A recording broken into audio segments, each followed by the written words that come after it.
Film की शुरुआत में हमें दो ट्रैवलर सैरिल और ली को दिखाया जाता है जो कि किसी जंगल में घूमने के लिए आए होते हैं।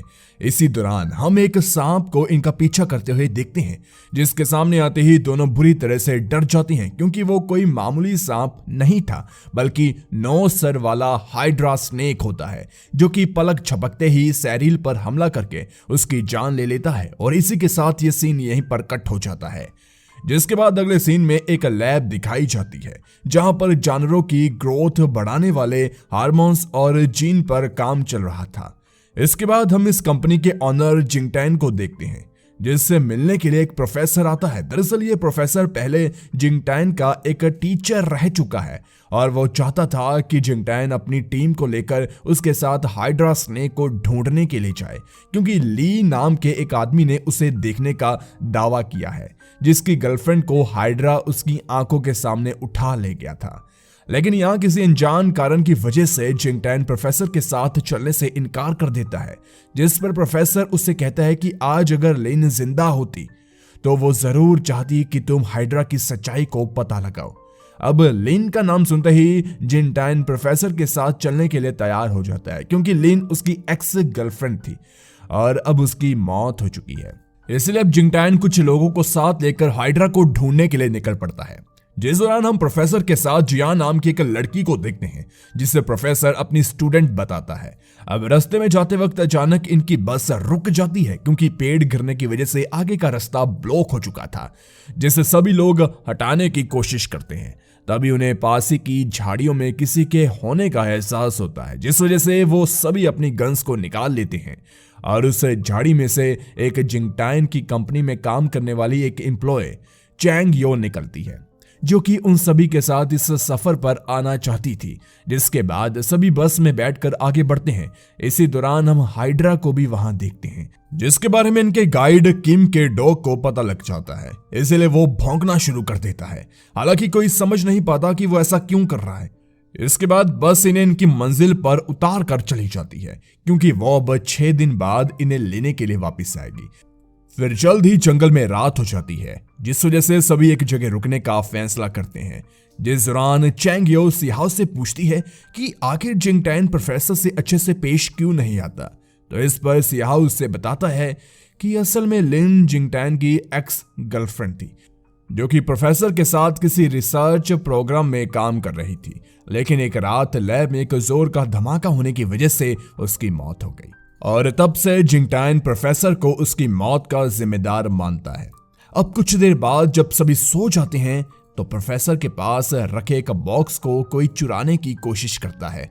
जिस दौरान किम का डॉग तेजी से भौंकने लगता है और उस चोर के भागने के साथ साथ सभी भी जाग जाते हैं। यहाँ पर जिंगटैन प्रोफेसर से पूछता है कि आखिर उस बॉक्स में क्या रखा है, तो प्रोफेसर उससे बताता है कि इस बॉक्स में उसके इंसुलिन इंजेक्शन है।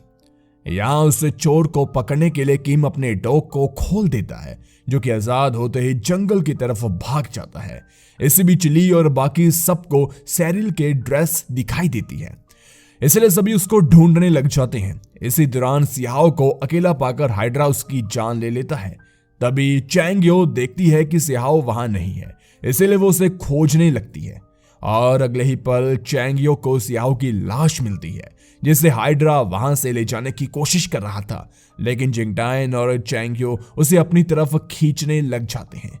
जिस दौरान किम और युआन हाइड्रा पर लगातार गोलियां बरसा रहे थे, इसलिए सियाओ की लाश को वो वहीं छोड़कर चला जाता है। जो सब देखकर जिंगटैन बुरी तरह से डर चुका था, इसलिए वो सुबह होते ही यहां से निकलने का फैसला करता है, तो प्रोफेसर उसे ऐसा करने से मना करता है, जिनकी सब बात पर जिंगटैन उन पर भड़क जाता है और कहता है कि उसे पता है कि हाइड्रा को उन्होंने ही लैब में बनाया है। आगे वो बताता है कि लिन ने उसे बताया था कि प्रोफेसर कुछ जीवों में ऐसे ग्रोथ हार्मोन्स इंजेक्ट कर रहा है जिससे वो दूसरों से अलग बन सके, लेकिन एथिक्स कम्युनिटी इसके खिलाफ है। साथ ही जिंगटैन भी इस प्रोजेक्ट को रोकना चाहता था, इसलिए उसने लिन को लैब से इस प्रोजेक्ट का डेटा कलेक्ट करने के लिए भेजा था। जिस दौरान वहां एक ब्लास्ट होने की वजह से वो मारी गई। अब ये कहानी सुनकर जिंगटैन प्रोफेसर से कहता है कि उनके बॉक्स में इंसुलिन नहीं बल्कि वही ग्रोथ हार्मोन है जिसके जरिए प्रोफेसर हाइड्रा पर और एक्सपेरिमेंट करने के लिए उनके साथ यहाँ आए हुए हैं। जो बात सुनते ही युआन प्रोफेसर को मारने के लिए आगे बढ़ता है, पर उसे जियान ऐसा करने से रोकने के साथ साथ उसको अच्छा मजा भी चखाती है, जिसे देख सभी हैरान होते हैं। यहाँ प्रोफेसर रिवील करता है कि जियान उसकी स्टूडेंट नहीं बल्कि बॉडीगार्ड है।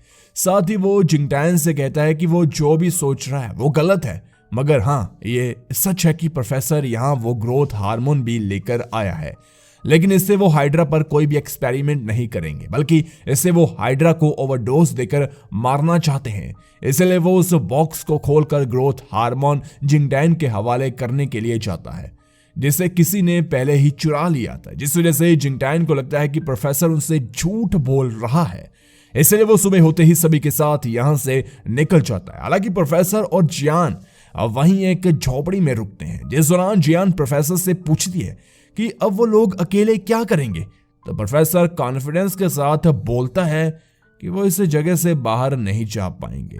वहीं दूसरी तरफ हम जिंगटैन के साथ साथ सभी को जाता हुआ देखते हैं। तभी किम को अपने डॉग की आवाज सुनाई देती है, जिसे ढूंढने के लिए वो जंगल में चला जाता है और कुछ दूर जाने पर वो देखता है कि उसका डॉग एक पाइप में घुसकर बैठा है, जिससे किम किसी तरह से बाहर निकालता है। इसी बीच वहां हाइड्रा आ जाता है, जो कि उसके डॉग को मारकर उसकी बॉडी को घसीट ले जाता है, क्योंकि इस दौरान किम का बैग झाड़ियों में फंसने की वजह से वो गन तक नहीं पहुंच पाया। इसके बाद हाइड्रा किम की तरफ भी बढ़ने लगता है। तभी वहां पर जिंगटैन आ जाता है, जो कि किम को ना हिलने की सलाह देता है, क्योंकि सांप किसी भी हलचल पर ही अपना रिएक्शन देते हैं, और कोई हलचल ना देकर हाइड्रा वहां से चला जाता है, जिसे मारने के लिए किम उसकी तरफ बढ़ता है, पर पहाड़ी से नीचे गिरने की वजह से अब वो मारा जाता है। अब जिंगटैन सभी से बताता है कि वो भी प्रोफेसर की ही तरह एक यूनिट ग्रोथ हार्मोन अपने साथ ले आया है, जिससे वो हाइड्रा को आराम से मार सकते हैं। दरअसल पिछली रात ही प्रोफेसर ने उसे बताया था कि उनके बीच ही कोई है जो कि ग्रोथ हार्मोन हासिल करना चाहता है। साथ ही वो ये भी चाहता है कि हाइड्रा जिंदा रहे। यहाँ क्योंकि जिंगटैन ने ही कहा था कि उसने ग्रोथ हार्मोन ट्रैंकुलाइजर गन में लोड कर रखा है, इसलिए जब ली उस गन को चुराने की कोशिश करता है तो जिंगटैन उसको रंगे हाथ पकड़ लेता है, मतलब कि उसने झूठ बोला था। इसलिए अब वो ली को लेकर प्रोफेसर के पास पहुंचता है, जहां वो उससे ग्रोथ हार्मोन के बारे में पूछते हैं, लेकिन ली उनको कुछ भी नहीं बताता। ये देखकर प्रोफेसर सभी से कहते हैं कि अगर वो हाइड्रा को किसी तरह से पकड़कर उसके सभी सरों को मार डाले तो इससे हाइड्रा मर सकता है, लेकिन अगर उसका एक भी सर जिंदा रह गया तो उसके सभी सर वापस जिंदा हो जाएंगे। इसलिए उन्हें यह काम सावधानी से करना होगा। इसलिए प्रोफेसर और ली को छोड़कर सभी लोग ट्रैप लगाने में लग जाते हैं। जिस दौरान प्रोफेसर को बाहर किसी के होने का एहसास होता है, इसलिए वो बाहर देखने के लिए जाता है। जिस बीच हाइड्रा ली पर भी हमला कर देता है, और जब सभी उसकी चीख सुनते हैं और वापिस आकर देखते हैं, यहाँ वो ली की जगह खून देखते हैं, और साथ ही प्रोफेसर वहीं बैठे हुए थे, जिस वजह से एक बार फिर जिंगटैन प्रोफेसर पर इल्जाम लगाने लगते हैं कि उनकी वजह से सभी लोग एक एक करके मरते जा रहे हैं। और बातों ही बातों में एक बार फिर से जियान और युआन के बीच लड़ाई हो जाती है, जिसमें जिंगटैन भी युआन का साथ देता है, और फिर ये लोग मिलकर जियान पर काबू करके उसे प्रोफेसर के साथ बांध देते हैं। फिर ये सभी हाइड्रा को मारने के लिए निकल जाते हैं। यहाँ ये हाइड्रा को ट्रैप में फंसा तो लेते हैं, और युआन एक एक करके हाइड्रा के सभी सरों पर गोली चलाता जाता है, लेकिन ओवर कॉन्फिडेंस में आकर वो आखिरी सर को मारने में देरी कर देता है, जिस वजह से हाइड्रा के सभी सरफेस से जाग जाते हैं। और ये देख चैंगियो और जिंगटैन भी हाइड्रा से लड़ने की कोशिश करते हैं, लेकिन हाइड्रा आखिरकार युआन की जान ले ही लेता है। वहीं दूसरी तरफ जियान खुद को आजाद कराने के साथ साथ प्रोफेसर के हाथों को भी खोलती है।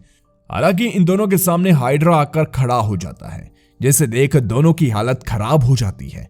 इधर जिंगटैन और चैंगियो वापस प्रोफेसर के पास आते हैं, क्योंकि उनके पास सैटेलाइट फोन था, उसकी मदद से ये लोग यहां से निकल सकते थे। पर प्रोफेसर के पास पहुंचकर जिंगटैन देखता है कि वहां पहले से ही हाइड्रा बैठा हुआ है, जिसने जियान की लाश को जकड़ कर रखा है। ये देखकर दोनों प्रोफेसर को लेकर चुपचाप वहां से निकलने की कोशिश करते हैं। तभी प्रोफेसर का सैटेलाइट फोन बजने लगता है, और ये फोन उन्हें ली ने किया था, मतलब कि वो अभी जिंदा है, जो कि अगले ही पल इनके सामने आ जाता है। और यहाँ हम देखते हैं कि हाइड्रा उसकी बात मान रहा था।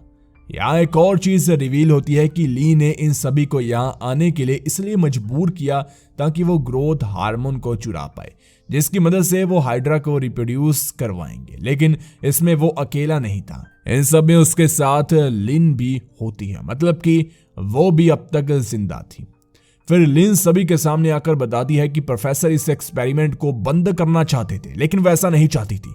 साथ ही जिंगटाइन भी इस एक्सपेरिमेंट के खिलाफ था, इसलिए उसने लैब में ब्लास्ट करके अपनी मौत का नाटक रचा ताकि वो हाइड्रा पर आराम से अपना एक्सपेरिमेंट आगे बढ़ा सके। जो सब सुनकर जिंगटाइन लिन को अपने प्यार भरी बातों में फंसाकर उससे वो ग्रोथ हार्मोन ले लेता है। साथ ही वो ली को भी शूट कर देता है और ये देख लिन हाइड्रा को इन सभी को मारने के लिए कहती है और उसकी बात मानकर हाइड्रा इन तीनों पर हमला कर देता है। वो सबसे पहले चैंग यो को जकड़ लेता है, जिसे छुड़ाने के लिए जिंगटाइन हाइड्रा से लड़ने लगता है।